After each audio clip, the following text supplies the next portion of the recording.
au lieu pasteur Mike Kalambai a s'attarder à kokangisa ndeko wana yende abongisa marche na ye azali leader d'opinion azali muto azote ya parole de Dieu ye moko il faut refléter parole oyo ye azo transmettre bino boza ba exemplaire bino bozali ba représentant ya Jésus Christ sur terre alors comportement na bino il faut kende ndenge moko na liloba o bozote ya biso ndeko Taylor soki azwaki occasion ya kolobelango parce que comment il na ba téléphone na biso so comment il na ba téléphone na biso te tolinga to yeba makambo salite tolinga to lobelango te yo koki ya côté ya biso te to banga nzambe pendant que yo moko zo banga nzambe te tango bosaki makambo na bino bo se filmaki Taylor azaki te biso pe tozalaki te bino nde bo permettre biso to mona ngo ya moto lobi donc bongisa marche na yo réconcilie-toi avec le Seigneur parce que au kinde molimo mo santo et puis na kotuka molimo mo santo wana olongoli batu oyo bazalaki ko croire na Jésus Christ ozongisi bango sous na ténèbres. En tout cas pasteur Mike Bible zoloba le pardon c'est une puissance qui libère ndeko à reconnaître tant mususu a débordaki na maloba nae asengi pardon yo en tant que pasteur Bible lobito limbisa 77 fois x 7 pour la bandeko bazana problème il y a infection urinaire awa tozali na pirito et soignaka ba maladie infectieuse prostate tozali na fortipro Fortipro oyo ezako diminuer glande bénigne glande wana oyo e gonflaka yango ne ekangaka passage urinaire yango monaka mutu soka komi na problème ya prostate akoma akosuba ndam traitement ya prostate tozalaka na Fortipro na Pirito azo gérer côté infection Fortipro azo gérer côté ko diminuer glande pour na ko laisser passage na masuba tetanga relaxant musala nango ezali ko soigner tension ils ont régulé tension ils ont régulé problème il y a sucre et le même tetanga azo soigner ba maladie respiratoire entre autres azo remonter ba pourcentage il y a ba rein voir clair atambolara ensemble na tetanga pour na bato bazo souffrir na glaucome yo za na tension à misu comment un problème il y a insomnie on l'a raté misu et comment kobima mai o kokota la projecteur tende biso tozota la bo et puis ozoyo ka misu na ba zelo na kati ozomona flou vision on dirait ozomona au travers un sachet salela voir clair na tetanga voir clair azo renforcer ba nerf na libanda et puis azo nettoyer ba salité nyonso tetanga azo faciliter circulation sanguine azo réparer ba nerf oyo akoki ko réparer pour na ko permettre yo vision intacte et puis ko permettre yo olala yo awa tozali na pommade élargissante pommade élargissante ezoko élargir bâton de Moïse bandeko papa boyebi maram na zoloba muto azana chombo ya muke angezo moi centimètre comme moi tartile pommade élargissante ezali wana même pommade ezosunga bandeko basi o bazana problème ya poitrine eza muke bandeko bazana problème ya bassin eza muke au travers pommade élargissante azo bakiselo moi volume Mwamba papa ezali produit naturel ezali stimulant naturel ezana résistance chimique mon côté mais kaka na naturalité nango ezo permettre yo sepelasi azana eka pona sepelasi soigner eloko te yazarara epesa au moi makasi to longola moi couvre-feu et bakisela au plaisir ozonga jogo public sepela tant ozana fête na mama côté bandeko na ngai ya basi na mibali o bazana problème ya hémorroïde cure ya hémorroïde ezali 21 jours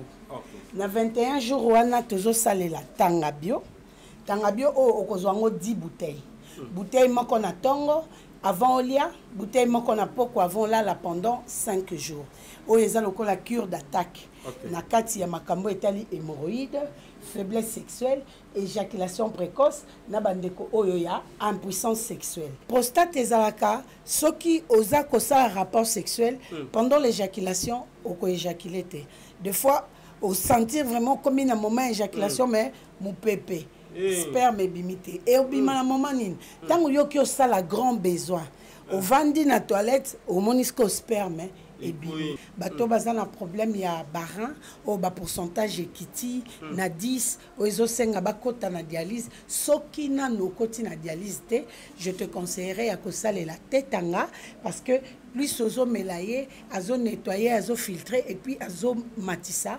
pourcentage ya barin na yo. Santé nationale puissante chez Dr Cathy Munga. Kombo na ngai sœur Cathy Munga, nazali naturothérapeute, nazali kosunga bandeko bazali na bokono ya ndenge na ndenge au moyen de plantes naturelles. Bandeko baza na ba problème ya ba hémorroïdes interne tout comme externe, infection urinaire, prostate, azoospermie, obota ezalité, rhumatisme, nerf sciatique, gouttes, règles douloureuses, glaucome, vision floue, motopathie intense, sinusite. Awa nazana kati ya laboratoire.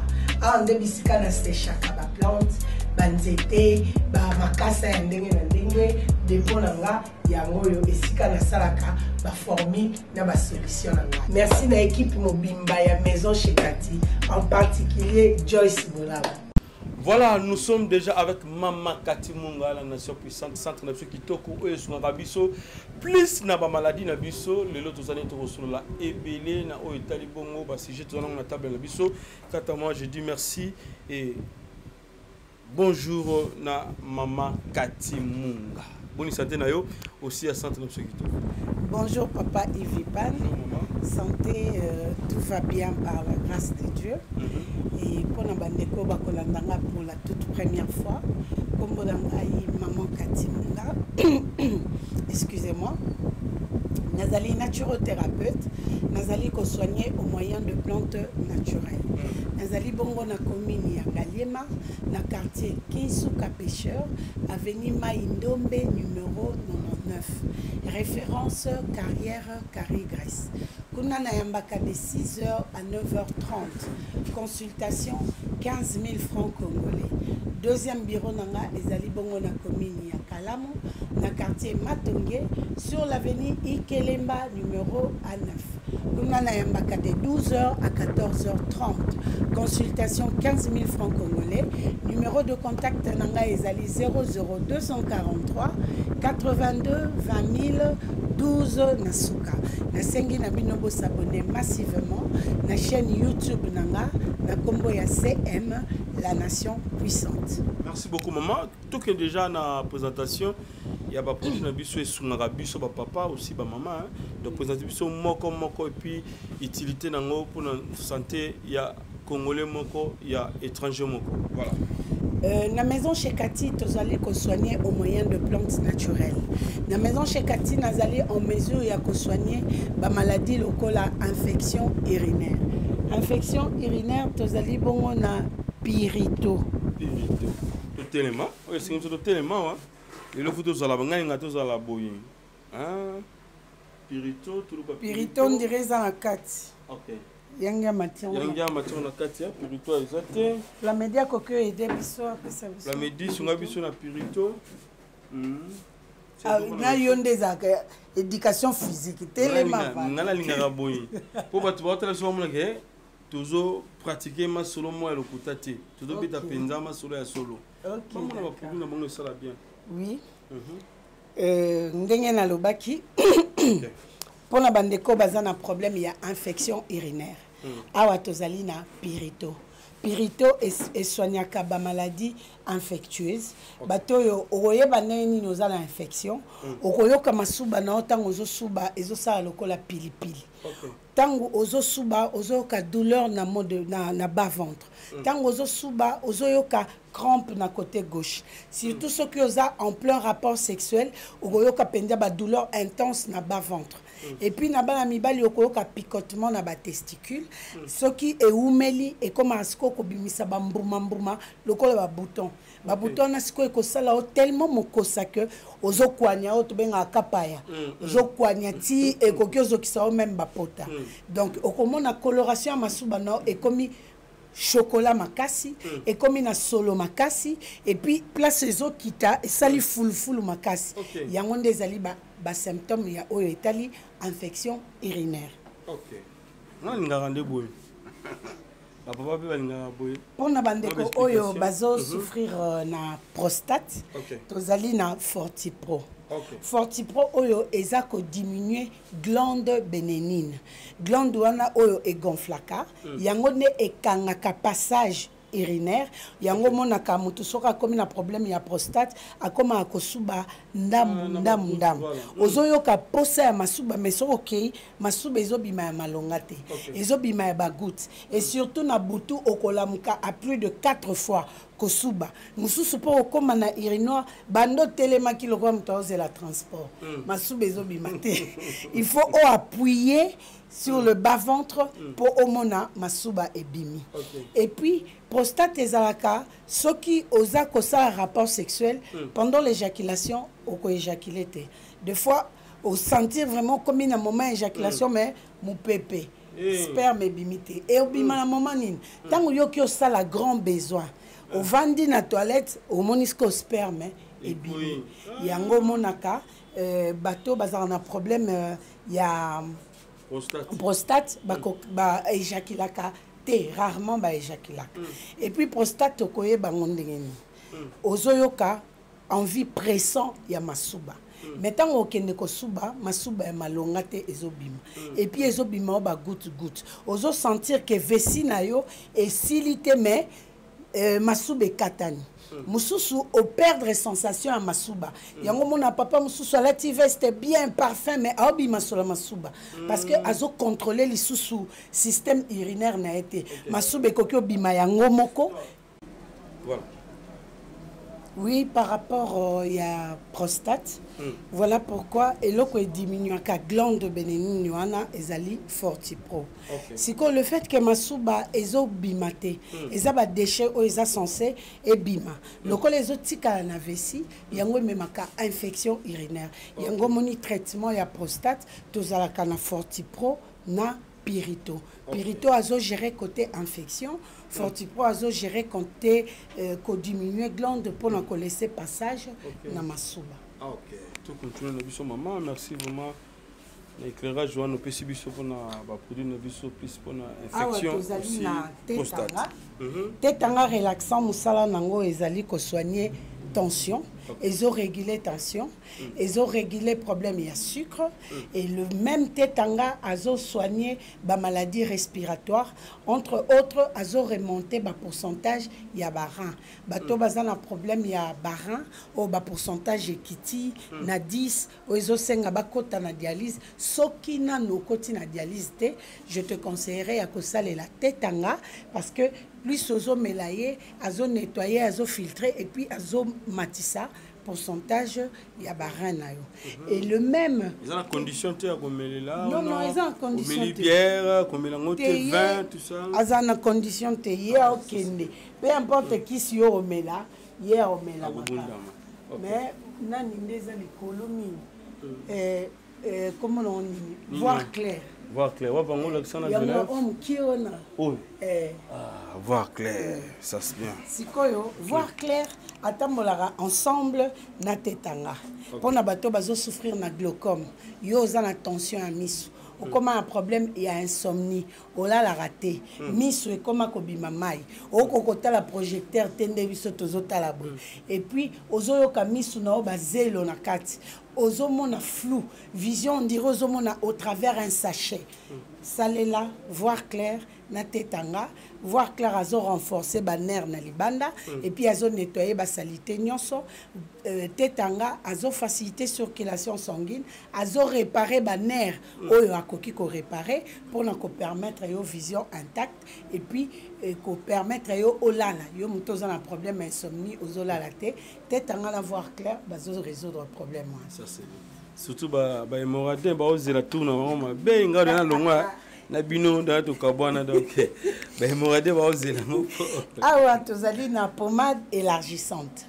Pommade élargissante ezoko élargir bâton de Moïse.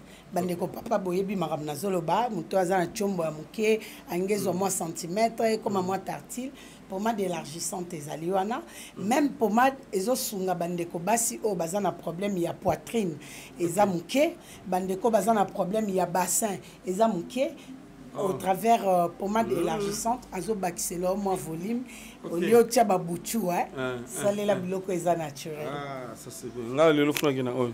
Yo kena oyo. Funa meka. Obi ka Jérémie kena ya oyo Ah, c'est nga retard hein. Ouais, retard. Siko photo zo mwamba. Mwamba papa. Ah. Mwamba papa. Ça c'est bien. Awa tozali na mwamba papa. Mwamba papa ezali produit naturel, ezali stimulant naturel, eza na résistance chimique mon côté, mais kaka na naturalité nango ezo permettre yo sepela azana eka pona sepela sa sonia eloko te ya zarara epesa au mwa makasi tolongola mwa couvre-feu ebakisela au plaisir ozonga jogo public sepela tango za na fête na mama mwamba papa 90 minutes sans ba remplacer OTP manano additionner aux zaka voilà yepenza koma jogo nde mwamba papa kolia ina le ngete. Combien même il est naturel, mais au collier une cuillerée à café 30 minutes avant l'activité sexuelle, match wow. Voilà. Si tu es côté à bande konanga ya basi na mibali, au bazan un problème il y a hémorroïdes. Cure ya hémorroïdes ezali 21 jours. Na 21 jours wana tozo salela tangabio. Tangabio o okozwango 10 bouteilles. Bouteille moko na tongo. Avant Olia, bouteille moko na poko avant là pendant 5 jours. Oyo eza lokola cure d'attaque. Na kati ya makambo etali hémorroïde, faiblesse sexuelle, éjaculation précoce, na bandeko oyo ya impuissance sexuelle. Impuissance sexuelle oyo ya Viagra te. Toyo kana bien. Impuissance sexuelle oyo ezake obokoli hémorroïde, ovandi nango ekomi mukolo, bas van babokola maladie te. Maladie faut ko kabwana nango nde to kabola na ba démon. Ozo benga na ependa ke boza en contact te. Alors pona ko kabwana na hémorroïde, ba courbature, ba mukongo pasi, ba nini obandi na tangabio. Tangabio okozwa 10 bouteilles pona cure ya 5 jours. Soko si na tangabio okoya kozwa F2. OK, FD. FD yango. FD okozwa yango 2 bouteilles. Eza pona purge, okopirige à tiède. Bouteille moko na tongo, lobi nango lisusu otongo li bouteille moko na tongo. Esali yo 2 jours. Plus 5 jours ya tangabio, esali 7 jours. OK. Soko si na F2 okoya kozwa Sipocat. Sipocat. Suppositoire, ils ont toujours un congélateur pour ekobeba. Aux huiles suppositoires, na évité ceux ba caméraman ba ils ont 10 suppositoires. Donc Sipocat, ils ont suppositoire ils ont 10 na kati. Ils ont 10. Est-ce que soit katene même tout le monde a bakitanga wis donc voilà. Le fait déjà au commet la tangabio, non, le fait déjà au commet la 5 jours ya tangabio, 2 jours ya purge, tant au roya na Sipocat et reçoit ôté. Or ce que ça li inverse né wana o mona maram non. C'est que 5 jours ya Sipocat, 2 jours ya F2 plus 5 jours ya tangabio et ça li 12 jours. Tant aussi sakuna o ekozwa sukisa.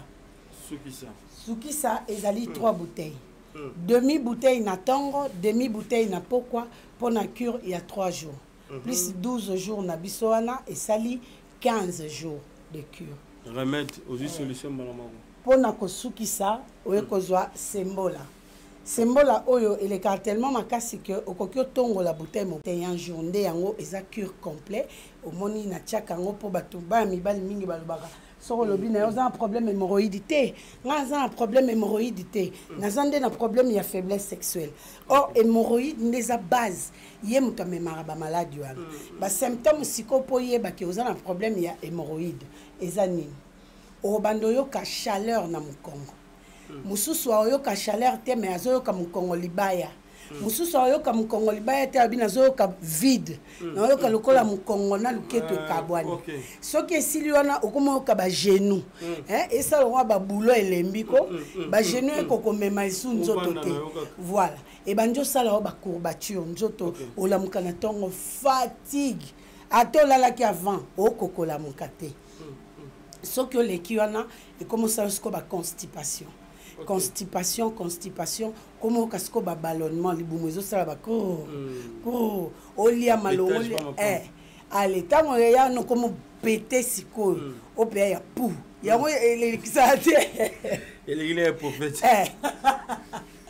et comment ça la bagaz pamba pamba bagaz pamba pamba wana allez comme na manque d'appétit mokolier te sorolier ka muke otondi ozoko kolia te et même lui peut manque d'appétit sexuel maman penda ko utane na douche na teni dada wana yo misezo sepela menzo tezo réagir te allez tango boleki étape wana mususu mona komo ka mukusa autour de la nuit de mukusa moko toza nzela okwanya kaka eleka te c'est pourquoi nyango makasi ozoki mususu mona anis na evimbi mususu evimbi ebimisi su bambuma autour soko fini yango pe bimisi tofina mususu wana monisco okomosa la sel na makila moko sali sel ya makasi mususu eza accompagné na makila mususu mona makila kaka ya pa monieba otokata soso mutu mususu wana soki eleki komo bimisa siko mosomba tango ekoma obimisa mosomba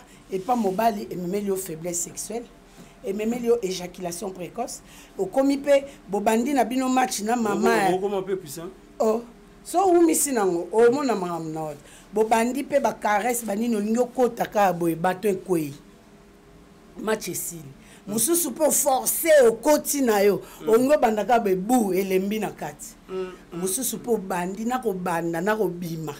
Donc hémorroïde des maladies mabe et pas na biso bana basisko et komaka et fungoli nzoto no ya bomwasi o komi ko sala ba pe vaginaux pendant les rapports aux obeta pe ba pa mais ezobima na liboso musu suppose tambola ba pe ezobima o remarquer ce ko komi ko bimisa ba sécrétion moko ya jaune et puis eza solo ba mai ezobima yo mai wana ya solo eza moi coloré et puis nzela na ya bo moi c'est fungwa mi penza eza susu na forme te papa pe azo sepela te yo mo po komi na dégoût ce papa nga simba comment mona ko ba distraction sikoyo soki e umeli mais oui soki liboso eza ngo bien te siko au sandene et puis soki oleki wana et pas ba mibali soki hémorroïde banjo kende ba une année mona bâton de Moïse et kondi komi mukuse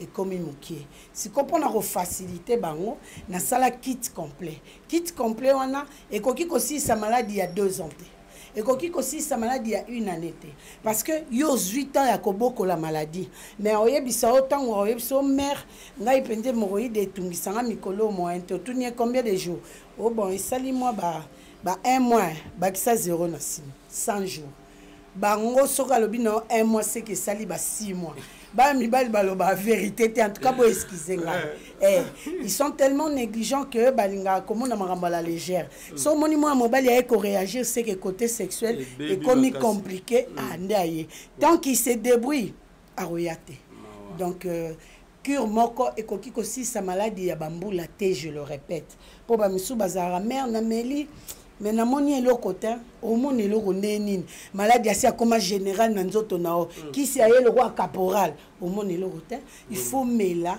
o mela ndesima oyoka bien na ba moni tete pe na ezali et ça na ba vision floue moni un monde mo lili ekoti hémorroïde ça la babiloko wana donc eza maladie moko il faut ko kabwana nango koboko lango te po aza mwana ote kabwana na ye po yo santé za malamu. Voilà, merci beaucoup maman Cathy, je crois bien eza déjà remède pour na bino yo ndeko zuli baku ya kolanda émission oyo o se retrouver na ba septembre oyo maman autour ba mais benga n'hésitez même pas, il faut que benga ka cause solution.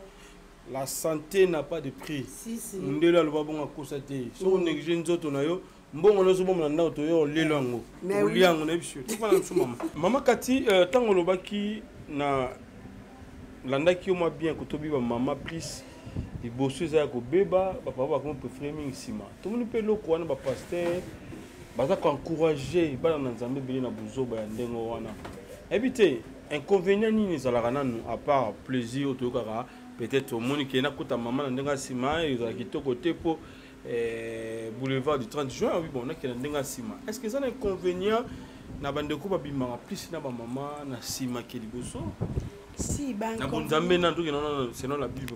En tout cas, selon la Bible, nayebi que sodomie est un péché.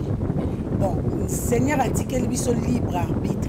À la question de l'air, à l'obi, choisit les biens. Donc, choisis les biens, tout ça la position initiale.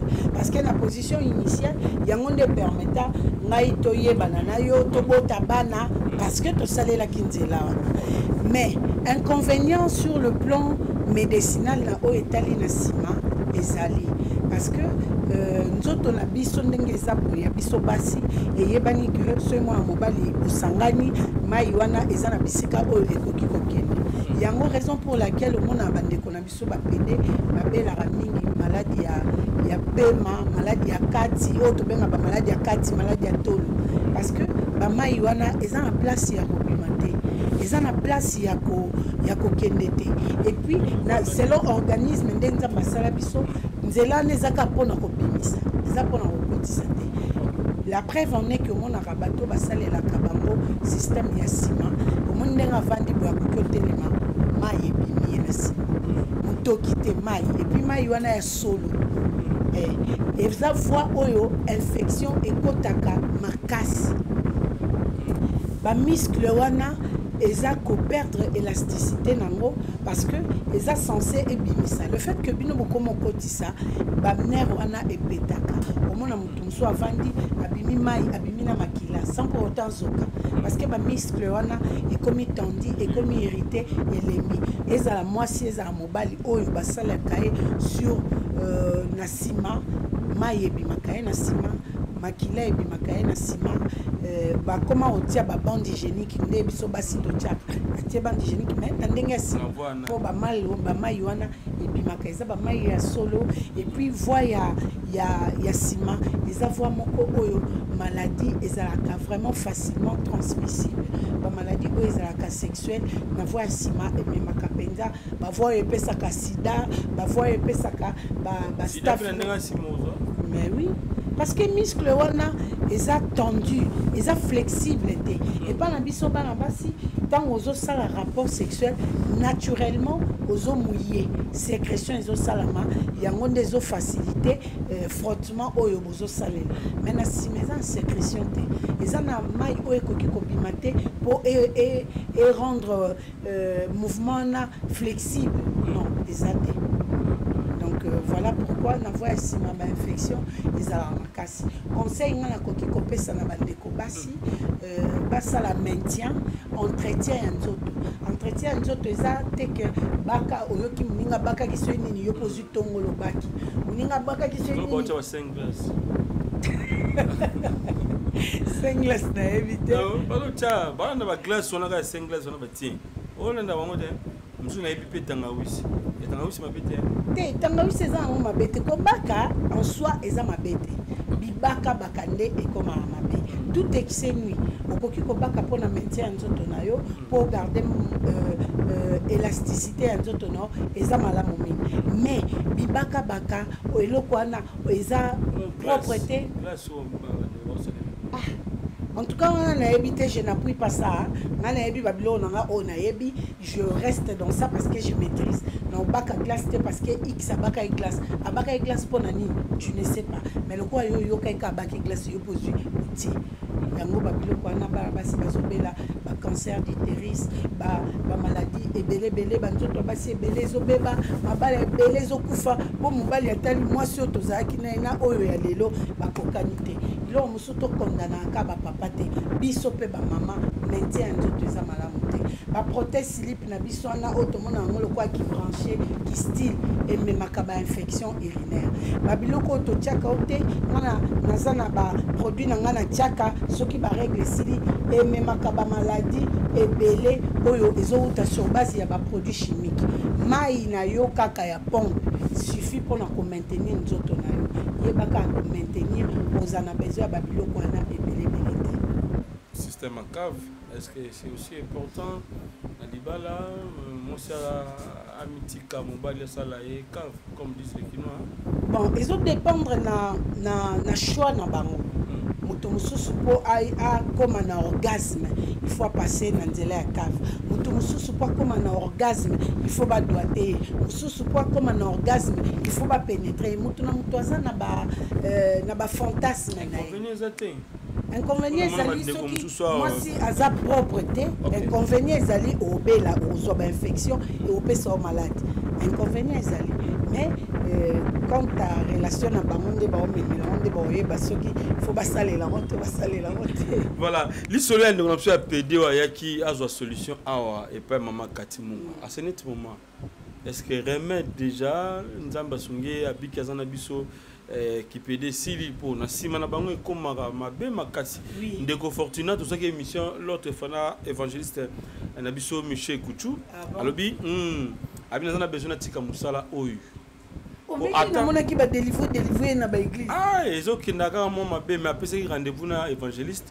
akoya na église aloba oyo ezali mpona ye oyo nzambe alingi asala mpona ye mais aza na besoin vraiment tika mosala oyo abi asalaka makambo yango ayokaka na yango so goûte mais tellement eza milimo mo ekota na kati na ye pour que akenda kobima na mibali abi na journée so bina mobali moko amona tesala lo des fois minamo 4-5 so 4-5 wana apréférera nde asise ke balala ye na nsima abi ayoka yango goûte mais atikaka kaka mpo asala kaka.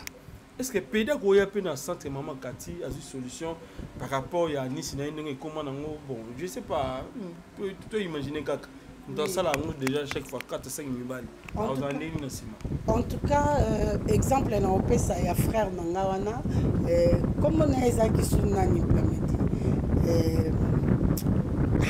apesa na lekisa pe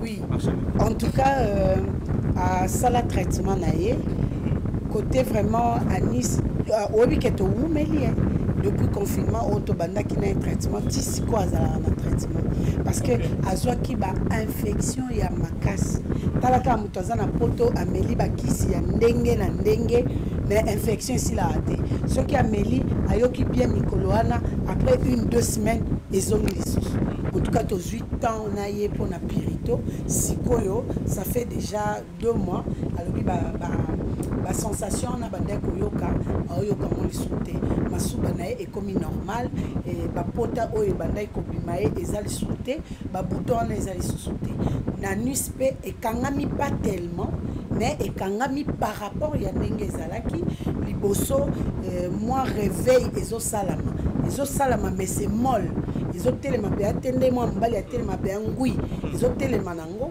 et ezama kasi penza te par rapport ya mibali oyo ya bande ko bima bango akomi na niveau na te mais espoir ezali lokola sangisi yango na prière bon nzambe ya azwaka batu quelque part azuye peut-être kuna po asala na ye loko mususu ekopesa lokumu na ye lobi donc pour ngai na moni ezavo ya malamu onde kwa zui ya kotika kipede et puis ya ko se faire soigner parce que azu déception na bakisi ya mindele azwa ki na suite mais avec moi moni milo na ngana tiaka toujours le sang de Jésus yango monaka que ba témoignage ezalaka de plus en plus formidable pour la gloire du Seigneur.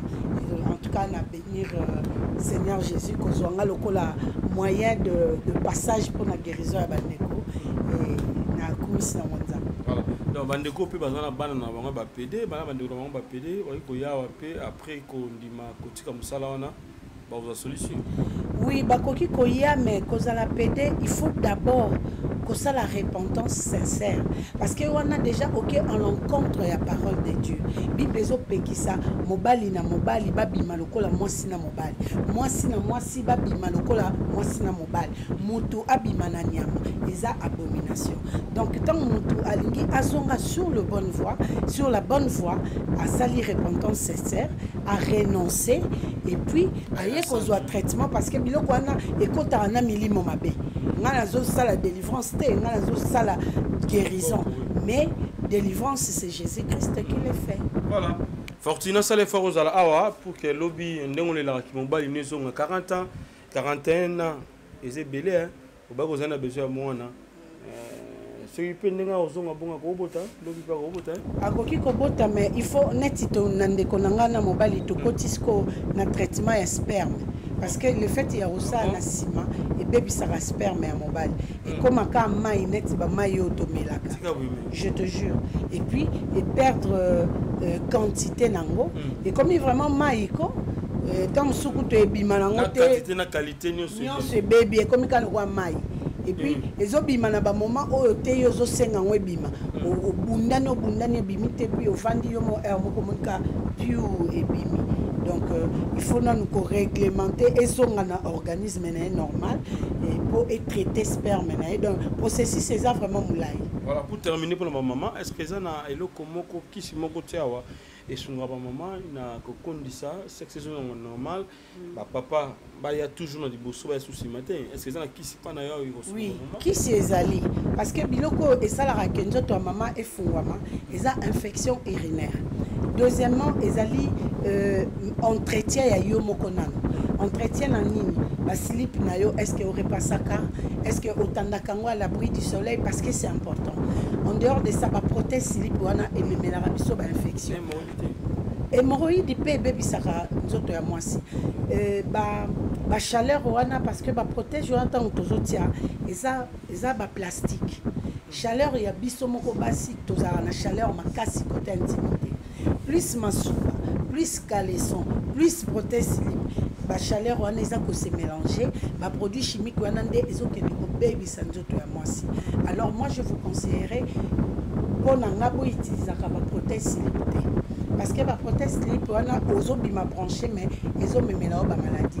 Na ba produit auto sale la kaba ba produit intime na autant à comboter ba ndeko basi boyebi ba produit on a ba produit chimique et même ma maladie cancéreuse plus tard. Alors c'est mieux que ça les là ba produit naturel le cola ba ail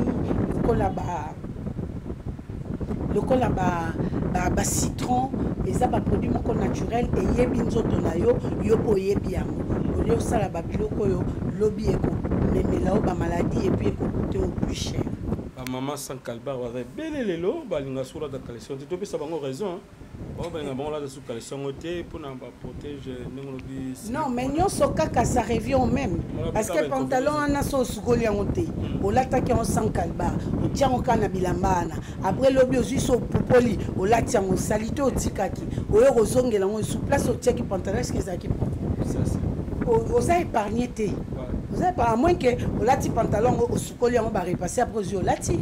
Et ça va. Mais quand c'est pas lavé, on tient on a blamba salité. Après on dit bon, là on dit les quand on dit solati. Salité on dit qu'il on ka ekoti. Dès l'autre que ça ba mbali. On l'a ta calé seulement 5 jours. Bien on. Au sali na ba on ka elo mo. Voilà, merci maman Cathy, je crois bien. Bah ne rotali biso et salut biso plaisir makasi. Donc bah conseil à boyer ils aura bien pour notre biso surtout plus pour la santé. Tout sunga bah partenaire na biso. Oza makasi omunike kotona mobile no da kolemba kotona luka kisi moko lukile solution pour hémorroïde ne lukile solution pour la prostate ne lukile solution pour na maladie na ya diabète ou wana zana ya sucre lukile moi sinon peut solution so moni peut-être liboso eza moi bien te kuyaka na simate pour luka ba maladie mususu o soit to kima moi sinon na ndako kenda libanda c'est pas bien solution avec notre maman Cathy Munga. Maman, tout le monde est journaliste, Leli et pas il y a des grands chemins Kalamba par rapport à l'arrestation, il y a des grands Taylor Mulumba, Lelo a déjà dans plusieurs makala par rapport à Michel Basalaki, dans les cas qui affaire Vaseline. N'habitez Roy Kolobani na Likambo et Taliba journaliste de Bakani de Bonabiso. Bon, premièrement, na Likambo na Koki Kolobaboy. Omoni eloko soki eza na ndako na yo na téléphone na yo eza ya yo mais c'est comme sur la voie publique et comme consommation ya mutu nyonso. Moi je pense que ndeko Taylor soki azwaki occasion ya kolobelango parce que comment il na ba téléphone na biso soki comment il na ba téléphone na biso te tolingai toyeba makambo salité tolingai tolobelango te.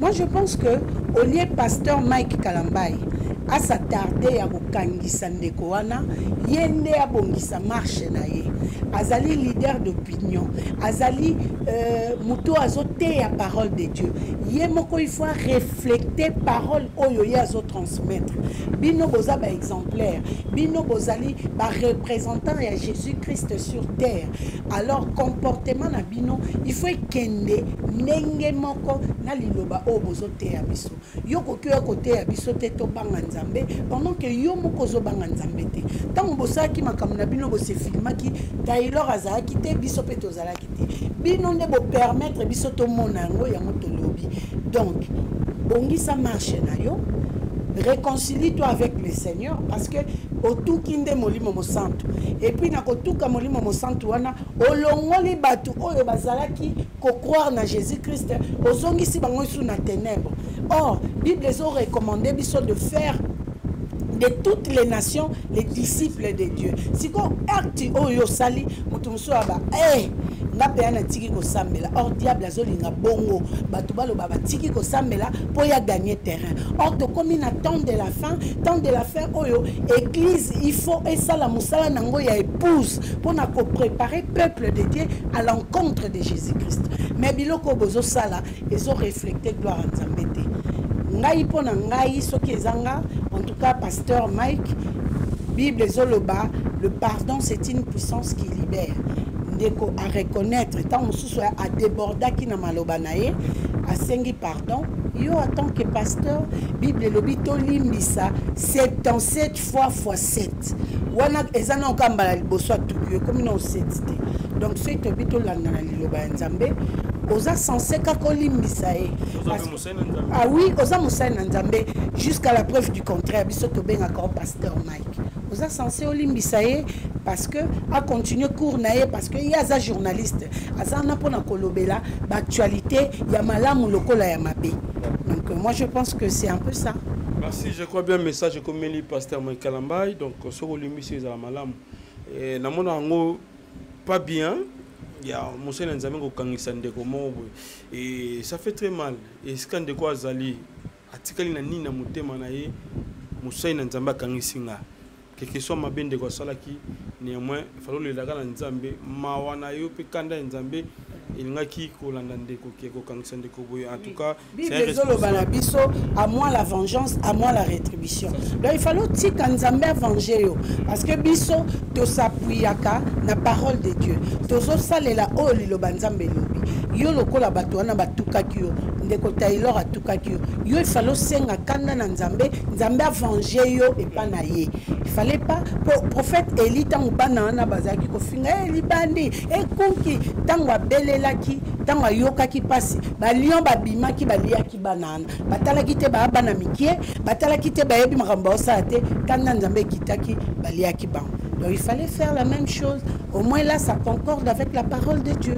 Merci beaucoup maman Katito Komina Souka to tikelo micro au désannoncé Michel Lelo et numéro de téléphone Pisabiso adresse et puis programme et Tolingayo aux en exposition moko pour na ba produire vraiment la place Victoire wana biso motozana pour na ko ça déjà ba animation to benda ba tikelo micro vraiment aussi c'est émission Michel Lelo mbote mingi bandeko balandi bisika bozwami wana ezalaki ya bino maman Katimunga nazali naturothérapeute nazali ko soigner au moyen de plantes naturelles nazali bongo na commune ya Ngaliema na quartier Kinsuka Pêcheur avenue Mayendombe numéro 99 kuna na yambaka de 6h à 9h30 consultation 15 000 francs congolais numéro de contact nanga ezali 00243 82 20 000 12 à la fin. Deuxième bureau nanga eza na commune ya Kalamu na quartier Matungé sur l'avenue Ikelemba numéro A9. Kuna na yambaka de 12h à 14h30. Consultation 15 000 francs congolais. Na sengi na bino bo s'abonner massivement. La chaîne YouTube nanga na kombo ya CM la nation puissante. Kuna bokozo ba détail ya biloko oyo tolobeli awate ba mituna mususu oyo na répondre awate bobenga bokozo biyano na bino. lokola momesano lelo tozali na témoignage ya bandeko oyo basalelaki mwamba papa et puis na ndeko oyo asalelaki pommade élargissante bokolanda yango pe bokozwa ba réponse na mituna na bino. Napesi merci mingi na équipe mobimba ya Super Promo 243. Merci na Lara Drone au azalaki na sima ya machine. Merci na Afiandoma. Merci na évangéliste Michel Ekouchou pour na apport na yo na musala nanga. Merci na famille Cursus Honorum de Lizipa pour na ba partage, ba story, ba statut pe na vulgarisation ya musala nanga. Napesi merci na famille Munga, famille Mukoka, famille Sengambo. Bino batu bondima kozala ba cobaye ya maison chez Kati. Sans bino produit ekobimate sur la voie publique. Yango na ekopesa lisusu merci na équipe mobimba ya maison chez Kati pour na musala kitoko ongai na bino tozo sala ensemble. Soki kolo Yesu azongite ndeto monani mbala ya sima. Bye bye. Nayena kosanga nanga libosa mozambe. Salela nga Yesu, Yesu. Salela nga Yesu, Yesu. Salela nga Yesu, Yesu. Salela nga Yesu, Yesu. Undela nga Yesu, Undela nga Yesu, Yesu. Undela nga Yesu, Yesu. Undela nga yo. Longisanga Yesu, Longisanga Yesu, Yesu. Longisanga Yesu, Yesu. Longisanga yo. Merci Jésus. Dans le Bible bisenga senga nsanga londe. Dans le Bible ya pesanga kabela nga bisenga senga. Yesu moko nini ye bato bakolia pe na sima na ngai. Yesu moko nini ye bato bakolata pe na sima na ngai. Yesu moko nini ye bato bakovanda pe na sima na ngai. Na le Bible bisenga senga nsanga londe ye. Lokota nga Yesu, Yesu. Lokota nga Yesu, Yesu. Lokota nga Jésus. Kotika nga ite. Lokota nga yo yo. Tombola nga Yesu, Yesu. Tombola nga Yesu, Yesu.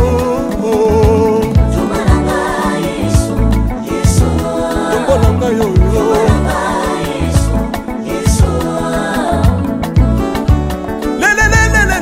Mesa wafako. Mesa wafako.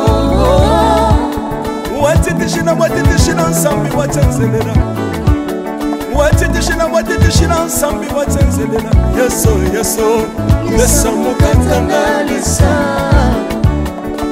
Mesa mukatanga lisa. Mesa mukatanga lisa mukatanga ye. Mesa mukatanga lisa. Hallelujah. Chirubu. Chirubu. Soki na soyemba opekisanga te oyebi te bisika nzambe alokotanga Unayemba buye. soki nakoma kosambela sambela opekisanga te oyebi te bisika nzambe azwanga Unasambela buye. soki nakoma kobinabina opekisanga te oyebi te makambo nzambe asalelanga Unabina buye. nzambe nazobinela Aza nzamba bosolo. oyo naza koyembela Yende nzamba libela. nzambe nazoyembela Aza nzamba bosolo. oyo naza koteya Yende nzamba libela. lelelelelelele nalingi mobala oyo